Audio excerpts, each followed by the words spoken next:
La prophétie, livre 3, l'esprit léopard.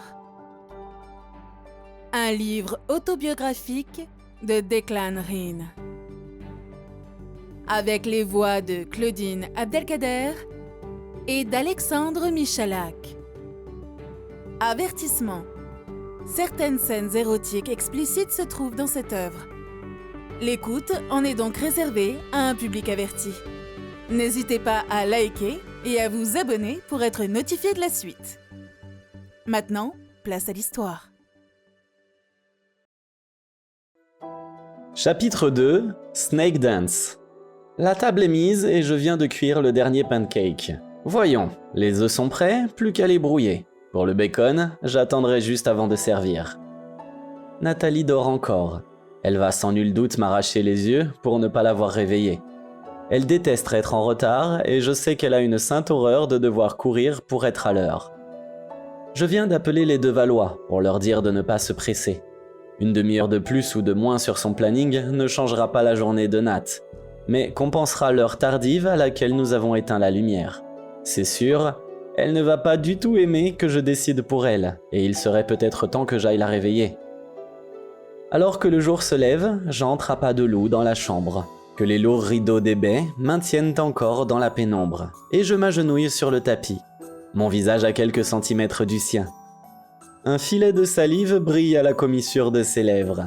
Elle alterne de temps à autre plissement du nez et petits mouvements de succion de sa bouche. Elle est adorable. Je resterai ainsi à la contempler pendant des heures, mais là, si je ne fais rien, je vais provoquer un incident diplomatique majeur. J'approche mon visage du sien et souffle légèrement sur la mèche de cheveux qui barre son front. Encore quelques petits plissements de nez et elle ouvre les yeux. Elle me reconnaît instantanément et le sourire qui s'esquissait déjà sur ses lèvres s'estompe. Le bleu clair du merveilleux regard vire au bleu sombre. Ce n'est pour l'instant que de l'inquiétude, mais je crains fort que le temps ne vire à l'orage. Bonjour, John. Quelle heure est-il? Tu m'as laissé dormir? Je l'embrasse tendrement, sans pouvoir très longtemps faire diversion. Je suis obligé d'avouer mon forfait.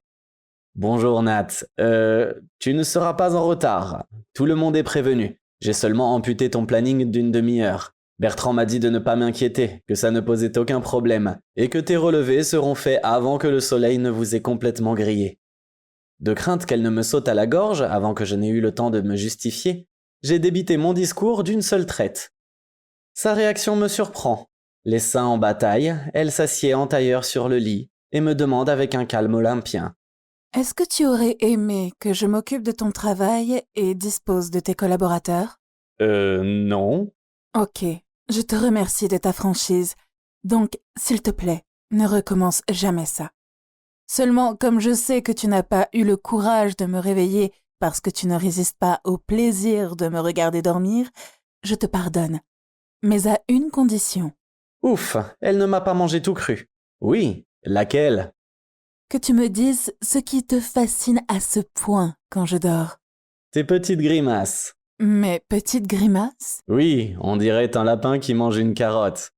Ce disant, je fais un bond vers la porte pour échapper à la foudre, mais ne suis pas assez rapide pour éviter une tongue lancée avec une précision redoutable et qui vient littéralement me botter les fesses. Dans le couloir, je lance à la volée. Petit déjeuner dans 10 minutes. Tu en as 5 pour prendre une douche et t'habiller. À ta place, je me bougerai. La journée de travail touche à sa fin. C'est bientôt l'heure d'aller récupérer Nat après sa répétition. La dernière avant le concert des Sugar Rock pour la soirée de fin de campagne. Mon Dieu, que le temps passe vite. Trop vite. Déjà une semaine. Il n'en restera plus que 3, peut-être 4. Je repense à notre longue conversation d'hier soir. Ce n'est pas d'avoir eu à lui dire que j'avais fréquenté des maisons closes et des prostituées qui m'a posé problème. De ce côté-là, je savais que je n'avais à rougir de rien, et avec Nat, moins qu'avec tout autre.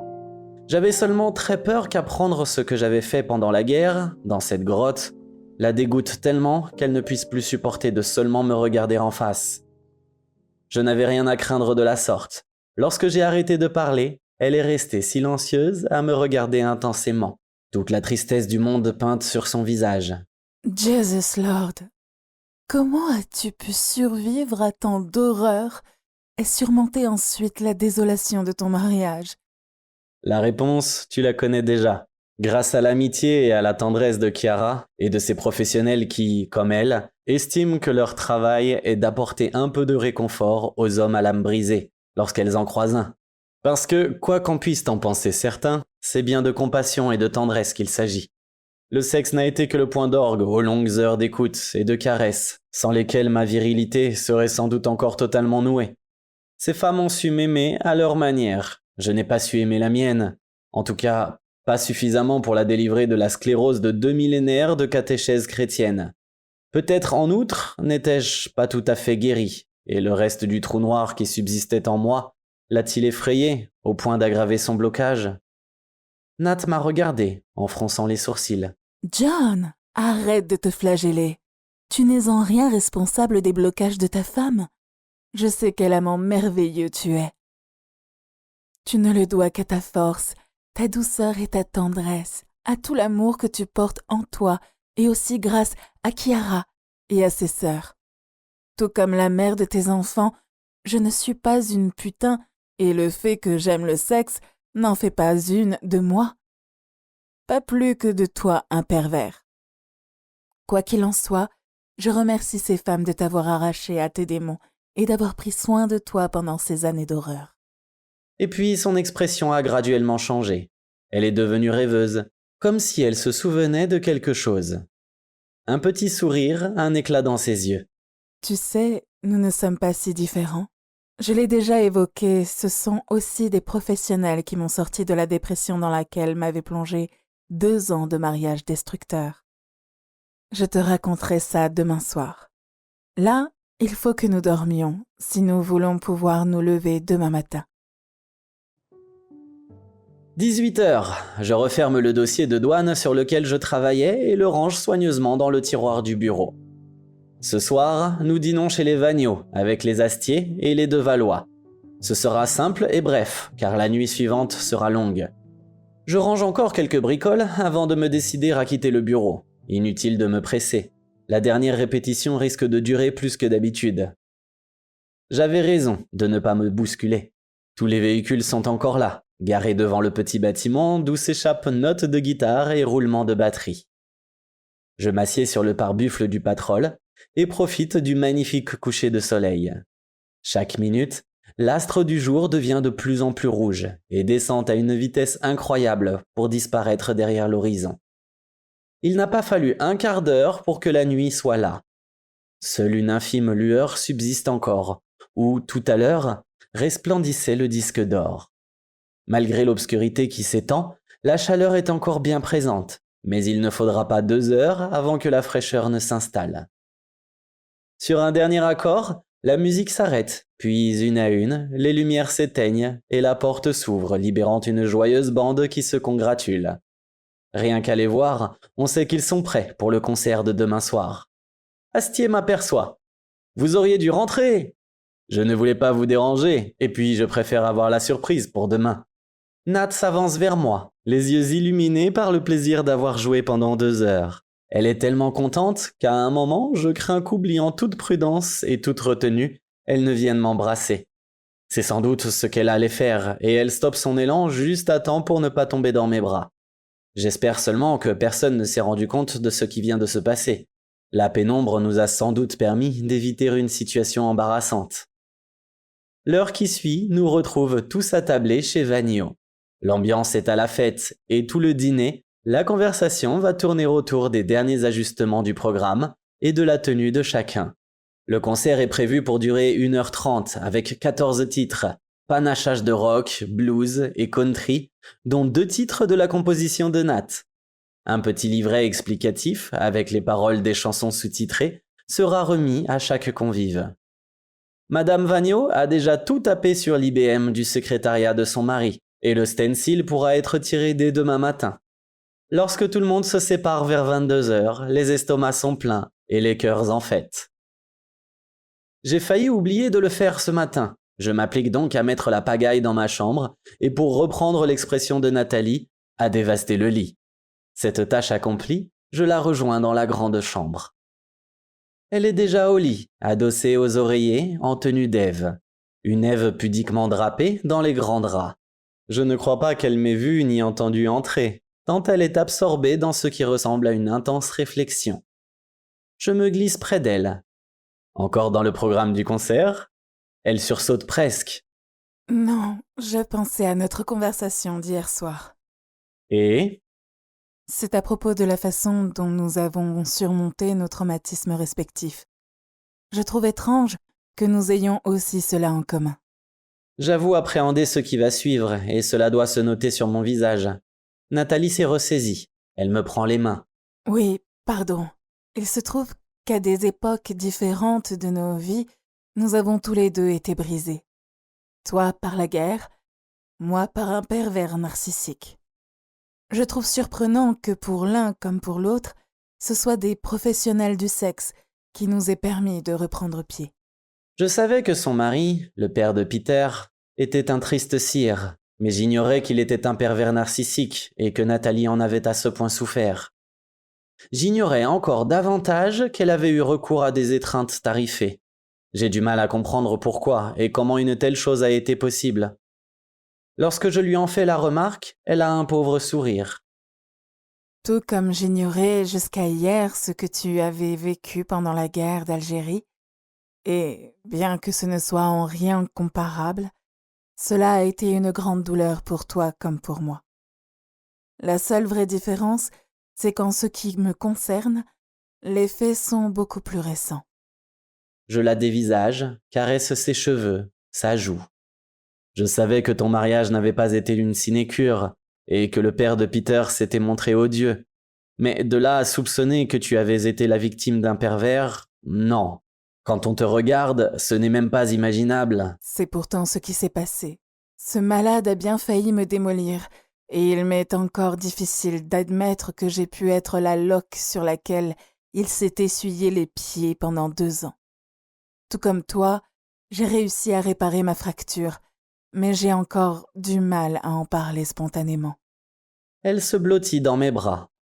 Tu sais déjà que pendant toute la durée de mes études, ma vie amoureuse a été assez intense.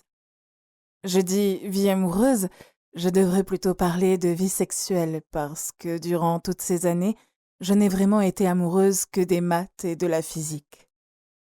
Même si j'ai eu plus de tendresse pour certains partenaires que pour d'autres, je ne me suis jamais engagée dans une relation sérieuse. Il ne s'agissait pour moi que d'évacuer la pression d'un rythme de travail délirant. Pendant ces 10 années d'études intensives, qui étaient ma seule passion, je n'ai eu que 2 aventures de quelques semaines. Pour reprendre une expression que je n'aime pas trop, je préférais les coups d'un soir. Il n'y avait rien à gérer et je pouvais rester concentrée sur mon travail. Elle me regarde un peu inquiète. Tu désapprouves ce comportement ?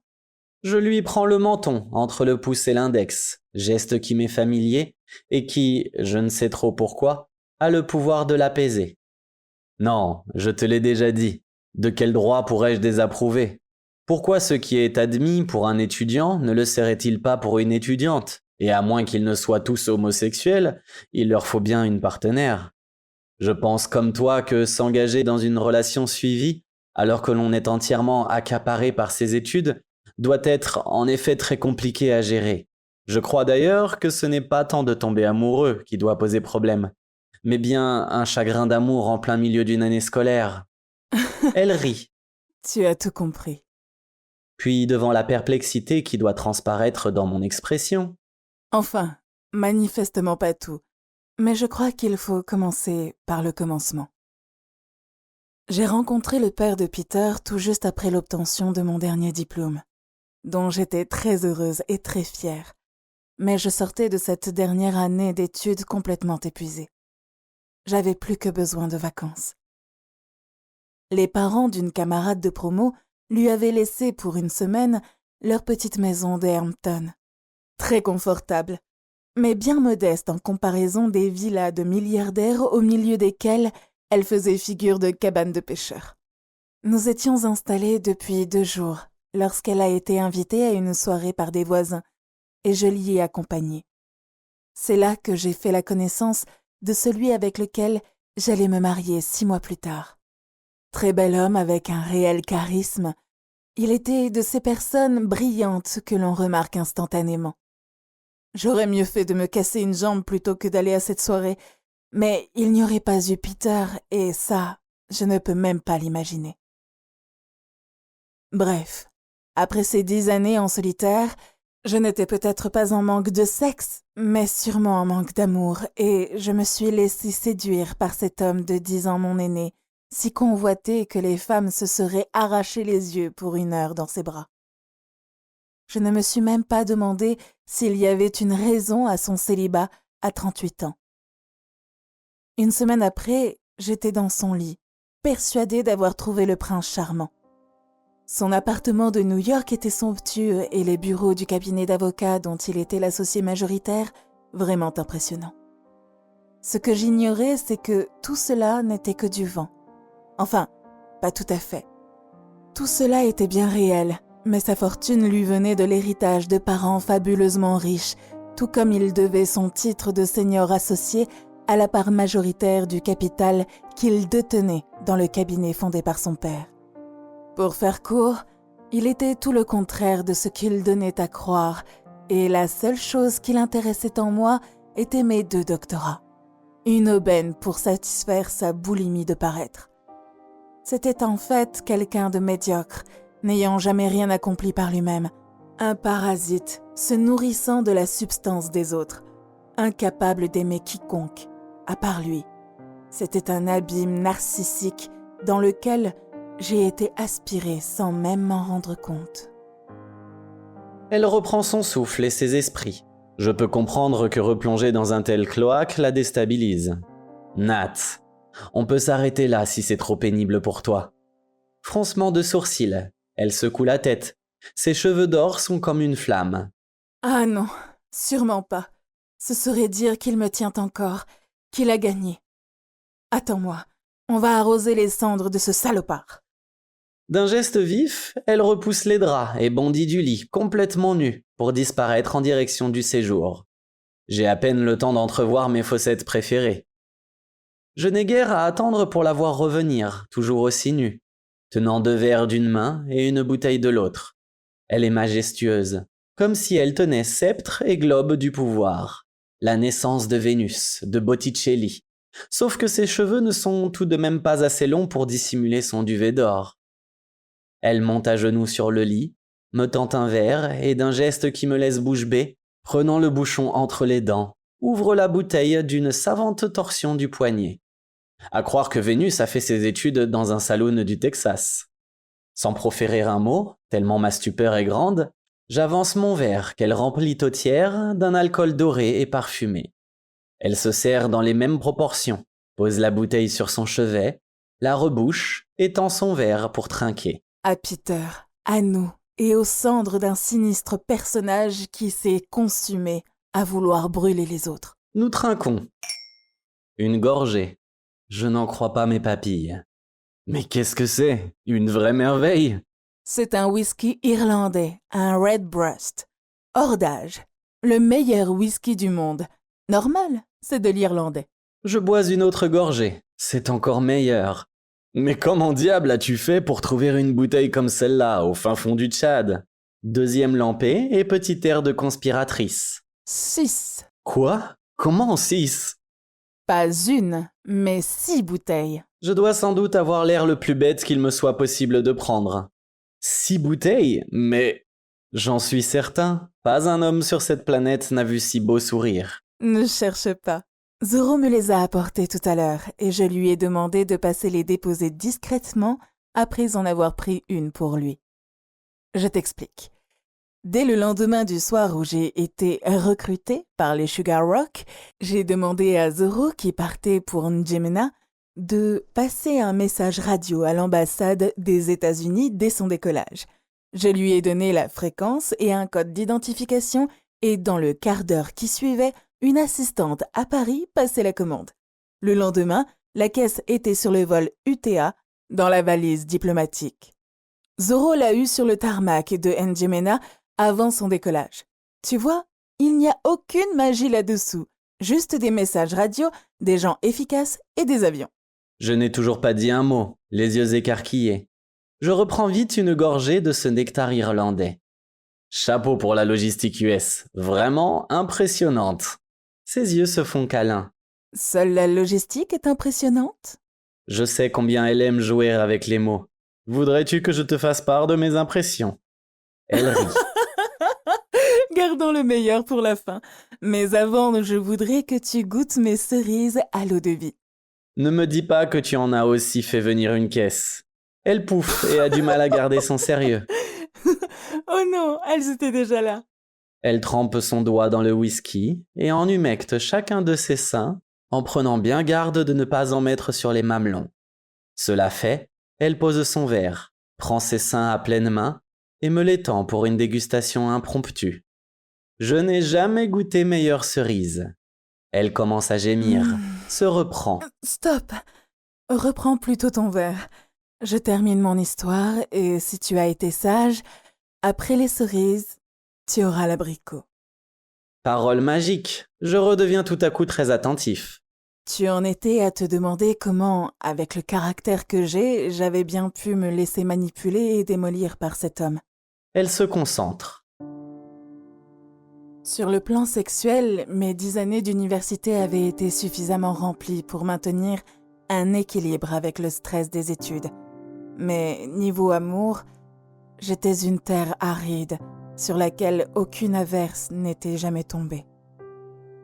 Le père de Peter était beau, charmeur, très attentionné, du moins en apparence.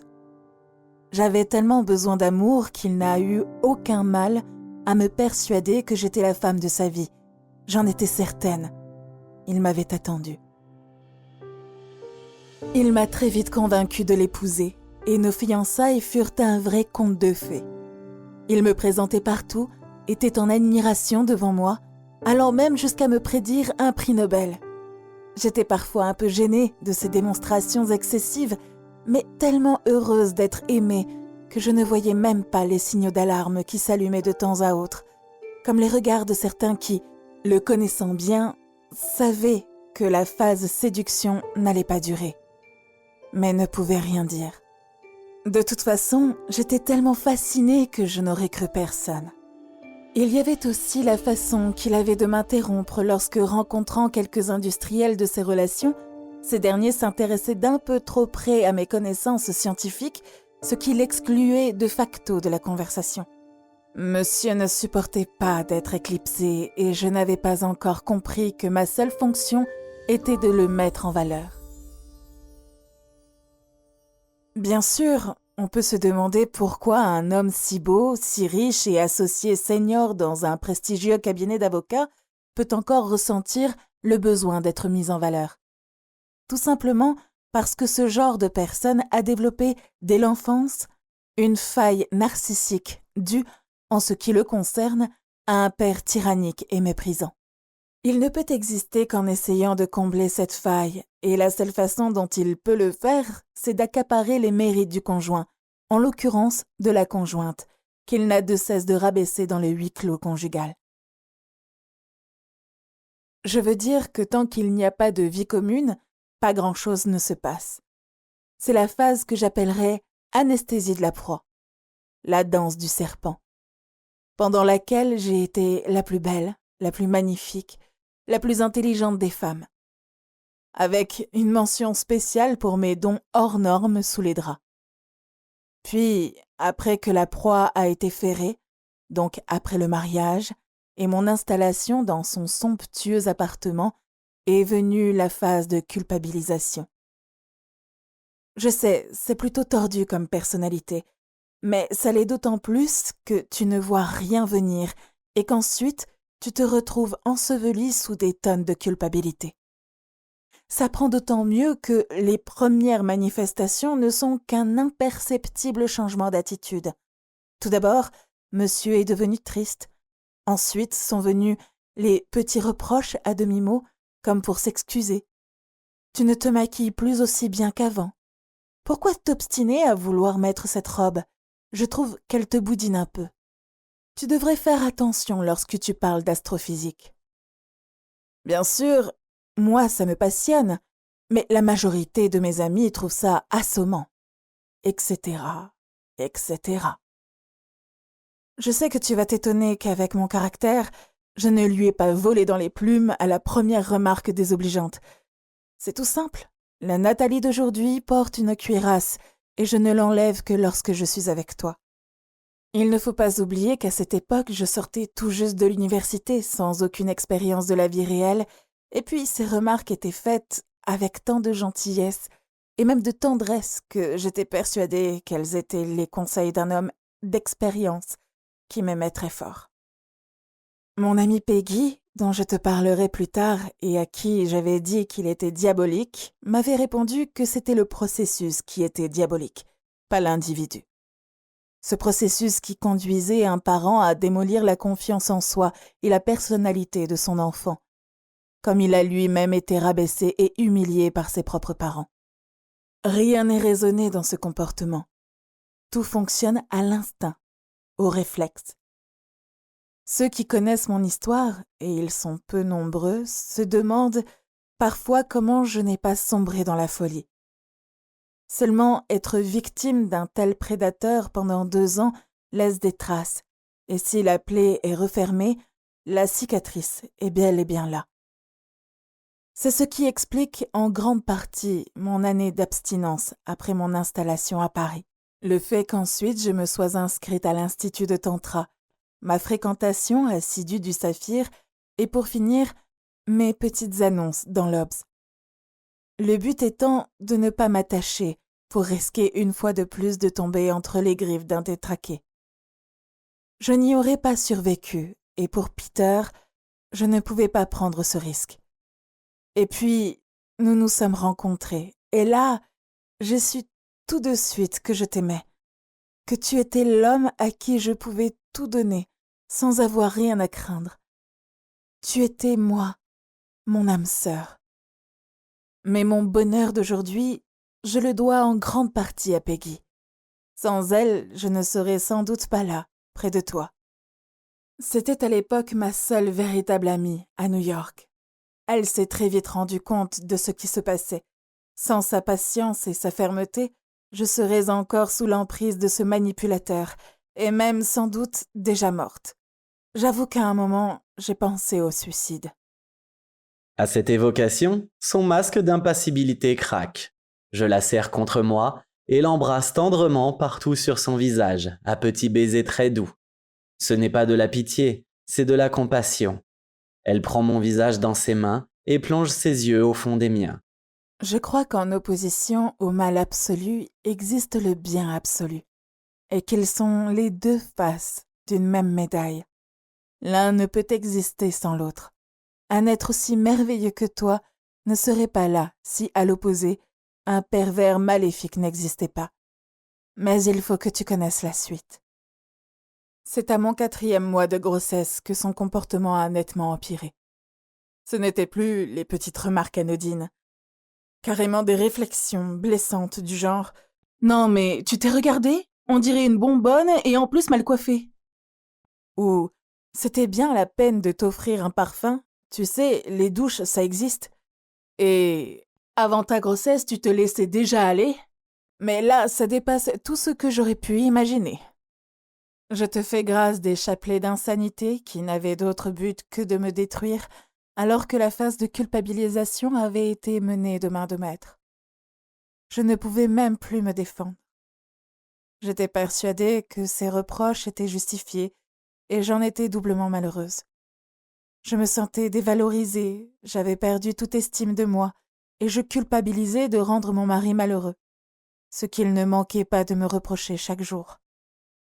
C'était lui la victime qui avait cru épouser une femme et se retrouver avec une souillon dont les diplômes obtenus Dieu sait comment masquaient à peine une stupidité affligeante. Nathalie s'interrompt et me regarde effrayée. Je ne m'en suis pas rendu compte, mais la colère froide que je sens monter en moi doit s'être peinte sur mon visage. Et Nathalie n'a jamais vu ce visage. « John, que t'arrive-t-il ? Tu me fais peur. » Je sursaute, lui prends les mains. Pardonne-moi, Nat, mais je ne peux pas supporter l'idée que l'on t'ait fait du mal d'une façon aussi ignoble. Et en plus, que ce soit ton mari. Toi qui es l'incarnation de la bonté et de la douceur. Elle a un petit rire. Merci pour ces compliments. Mais rappelle-moi de ne jamais te mettre en colère. À mon tour de rire. Ça arrivera peut-être, mais tu n'as rien à craindre. Ce ne sera jamais ce genre de colère. Je la serre contre moi. Comment es-tu parvenu à te débarrasser de l'emprise de ce malade? Elle se remet sur le dos, fixe le plafond un court instant. Sa poitrine se soulève dans un gros soupir. Cela n'a pas été simple. Il y a encore eu de très longs mois de cauchemars et comme je te l'ai dit, je ne sais pas si je m'en serais sortie sans Peggy. À partir du 6e mois de grossesse, il ne m'a plus touchée, s'écartant même ostensiblement de moi. On peut être enceinte et avoir un minimum de respect pour soi et pour les autres. Non, mais tu t'es regardée? Tu es bouffie. Tu n'as pas besoin de manger comme une goinfre. Avec toute cette graisse, je me demande par où le bébé va bien pouvoir passer. Il est vrai que j'avais beaucoup grossi. Le fait d'être enceinte déjà, mais il y avait aussi la dépression dans laquelle je m'enfonçais. J'étais devenue boulimique. Je savais qu'il voyait d'autres femmes. Absence répétée des nuits entières, il rentrait au petit matin, en pestant le parfum bon marché et le sexe, et se mettait au lit sans même avoir pris de douche. Puis ce furent des week-ends où je ne le voyais pas. J'en étais presque soulagée tant je vivais dans l'angoisse de sa présence. La seule fois où je me suis hasardée à lui demander des explications, il ne s'est même pas caché d'avoir passé 2 jours à faire l'amour avec une femme magnifique. Un week-end de rêve au lieu du cauchemar qu'il aurait vécu avec la truie que j'étais devenue. Cette fois, c'en est trop. Je bondis sur mes pieds et, oubliant toute convenance, je me sers un verre de Redbreast que j'engloutis cul sec sans même en proposer à Nathalie. Elle me regarde, debout, nue, la bouteille et le verre à la main, totalement surprise d'une telle réaction. J'ai l'impression qu'un javelot de feu me perce le corps, me perce le cœur et les entrailles. Un étau me serre le crâne. J'en bafouille. Et pendant ce temps, pendant que tu avais besoin de moi, je n'étais même pas là. Je suis figé, planté là au bord du lit. Nathalie se lève doucement, comme si elle craignait qu'un mouvement brusque puisse m'effrayer. Elle s'approche, et avec 1000 précautions, me prend le verre et la bouteille des mains, et les pose sur le chevet. Elle me prend dans ses bras, se serre contre moi, et murmure à mon oreille. John, tu ne savais même pas que j'existais. Justement, j'aurais dû savoir. Je suis dans un tel état que je ne me rends même pas compte de l'incohérence de mes propos. Elle me sourit, caresse ma joue, mes cheveux, m'embrasse doucement au coin des lèvres. John, tu n'y es pour rien, et je m'en suis sortie. Elle me fait asseoir au bord du lit, s'assied près de moi, et murmure à mon oreille d'une toute petite voix. Je crois que moi aussi j'ai besoin d'un verre. D'un seul coup, je réalise la situation et à quel point l'émotion m'a déstabilisé. J'ai complètement oublié de servir Nathalie. Oh, pardon, je suis désolé. J'ai un peu perdu les pédales. Je lui sers un verre et en profite pour en reprendre un autre. Nous trinquons. À la vie. Ça va mieux et je lui dis avec calme. Je me rends compte que si quelqu'un voulait te faire du mal, je serais capable de le tuer. Les lèvres de Nathalie tremblent quand elle me répond. John, tu as déjà tué et tu as failli en mourir. Pire peut-être, tu as failli en perdre ton âme. Allez, encore une gorgée. Peux-tu entendre la suite? Nous buvons. Je lui prends son verre des mains, le pose sur le chevet. Je l'embrasse. Je crois que oui. Que pouvait-il faire de pire que de te tromper et de te traiter de truie en te persuadant que tu en étais une? Grimace de Nathalie. Aller faire la fête et se saouler au lieu d'être là pour l'accouchement, et quand il a réapparu une semaine plus tard, me dire que mon utérus était pourri pour avoir mis au monde un enfant handicapé. Peggy était avec moi ce soir-là, quand il est rentré. Cela faisait une semaine qu'elle ne me quittait pas. Elle lui a répondu tout à trac que c'était sa queue qui était pourrie et que son sperme n'était que du blanc d'œuf. Je suis sur le point de porter un toast à Peggy, mais Nathalie m'en dissuade. Je crois qu'entre les émotions et l'alcool, on risque d'être complètement ivre. Et en plus, avoir mal aux cheveux demain matin. Il vaut mieux se calmer. Puis elle résume. La prise de conscience grâce à Peter et une Peggy omniprésente qui va lui démontrer qu'elle doit divorcer et que si elle ne veut pas le faire pour elle, qu'elle doit au moins le faire pour son fils. 1 an plus tard, le divorce est prononcé.